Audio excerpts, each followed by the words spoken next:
আল্লাহর নবী বলেছেন, লা দীনা লিমান লা সালাতা লাহু, যার কাছে নামাজ নাই তার কাছে দ্বীন নাই, ঈমান নাই, চরিত্র নাই, কিছুই নাই। আল্লাহর নবী বলেছেন, আল্লাহর বান্দা এবং কাফেরের মধ্যে পার্থক্য কি? পার্থক্য হলো নামাজ।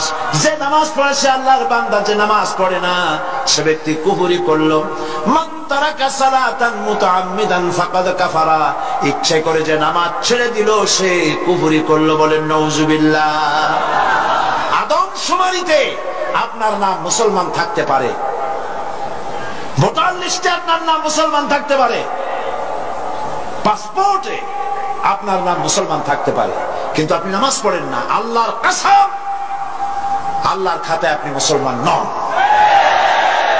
আপনি দেশের প্রেসিডেন্ট, প্রধানমন্ত্রী হতে পারেন, পররাষ্ট্র স্বরাষ্ট্রমন্ত্রী হতে পারেন, পুলিশ আপনাকে স্যালুট দেয়, বিটিআর স্যালুট মারে, সবই ঠিক আছে, কিন্তু আপনি যদি নামাজ না পড়েন, আমার দেশের সদর ঘাটে কুলি বোঝাটা নিয়ে পেট চালায়, যে সেই কুলিটা যদি নামাজি হয়, দিনদার হয়, পরেজগার হয়, আল্লাহরে ভয় করে, তাহলে বেনামাজি প্রেসিডেন্ট, বেনামাজি প্রধানমন্ত্রী, বেনামাজি মন্ত্রীর চাইতে আল্লাহর কাছে কুলি, মাঝি, রিকশাওয়ালার মর্যাদা হাজার হাজার গুণ বেশি। আল্লাহর কাছে কে প্রেসিডেন্ট, কে প্রধানমন্ত্রী, এইটার কোনো দাম নাই। আল্লাহর কাছে দাম কি? ইন্না আকরামাকুম ইনদাল্লাহি আতকাকুম। আল্লাহর কাছে মূল্য হচ্ছে তার যে ব্যক্তি আল্লাহকে তোমাদের মধ্যে বেশি ভয় করে। নামাজ, মসজিদে যখন দান, কি সাম্য মসজিদ, সুবহানাল্লাহ বলেন। মসজিদের মধ্যে মন্ত্রী, গরিব মানুষ, ফকির মানুষ, পানওয়ালা, সিগারেটওয়ালা, জুতায় পালিশওয়ালা সব দাঁড়ায় গেছে নামাজের মধ্যে। মন্ত্রীর সামনে এক পালিশওয়ালা, জুতায় পালিশওয়ালা দাঁড়ায় গেছে। মন্ত্রী কি বলতে পারবে, বেটা তুই জুতায় পালিশ করিস, আমি মন্ত্রী, তুই জানিস না? সব নইলে তোর পালিশের বক্স শুদ্ধ দোজকে পাঠায় দেবো। পারবে এরকম কথা বলতে?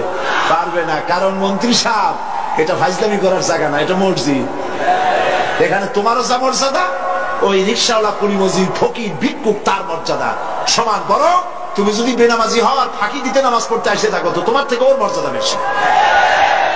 কবি বলেছেন, এক হি সব মে খড়ে হো গে মাহমুদ ও আয়াস, এক হি সব মে খড়ে হো গে মাহমুদ ও আয়াস, না কোই বান্দা রহা না কোই বান্দা নওয়াজ। একই কাতারে সম্রাট মাহমুদ আর তার ভৃত্য আয়াস দাঁড়ায় গেছে। এখন কেউ চাকরও নাই, ভৃত্যও নাই, সব আল্লাহর গোলামে পরিণত হয়ে গেছে। নামাজ, ইসলামী সরকার হলে প্রথম কাজ হবে নামাজ পড়া। নামাজ পড়বে, কাজে বরকত হবে। দেখেন না মুয়াজ্জিন কি বলে? মুয়াজ্জিন আযানের ভিতরে বলে, হাইয়া আলাস সালাহ, এসো নামাজের দিকে। আপনি বলবেন মুয়াজ্জিন চিল্লাও কেন? নামাজের দিকে আসলে হবে কি?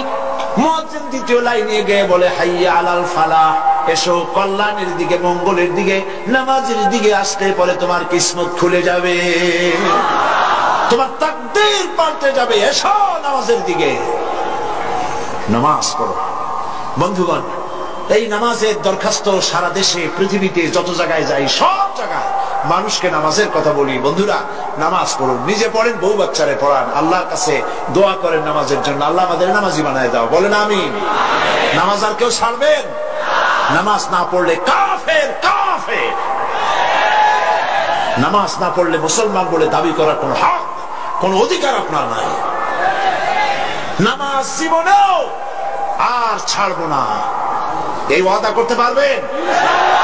দুই হাত উঁচু করেন, বলেন ইয়া আল্লাহ, তোমার কোরআনের মাহফিলে তোমারে সাক্ষী রেখে দুই হাত উঁচু করে কসম করি, শপথ করি, ওয়াদা করি, যতদিন পর্যন্ত মালাকুল মউত আমার মাথার কাছে না আসতেছে ততদিন পর্যন্ত ফরজ নামাজ, ফরজ রোজা আর ছেড়ে দেব না, আর ছেড়ে দেব না, আর ছেড়ে দেব না। এবার চিৎকার দিয়া বলেন, ইয়া আল্লাহ, আজকের এই কসম, আজকের এই শপথ, আজকের এই ওয়াদা আমার মৃত্যু পর্যন্ত আমাকে পালনের তৌফিক দাও। আমিন।